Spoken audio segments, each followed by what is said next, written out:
দায়বদ্ধতা, গুণগত মান ও উদ্ভাবনে গড়া প্রবৃদ্ধির নতুন দিগন্ত, এই প্রতিপাদ্যে অনুষ্ঠিত হয়েছে মার্কেন্টাইল ব্যাংকের বার্ষিক ব্যবসায়িক সম্মেলন 2026।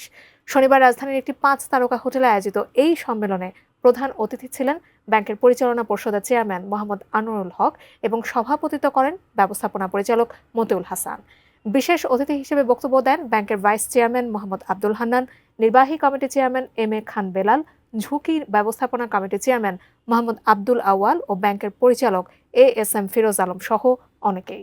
এ সময় তারা 2026 সালে ব্যাংকের ব্যবসায়িক লক্ষ্য অর্জনে করণীয় সম্পর্কে শাখা প্রধান, উপশাখা ইনচার্জ, বিভাগীয় ও আঞ্চলিক প্রধানদের গুরুত্বপূর্ণ দিক নির্দেশনা দেন।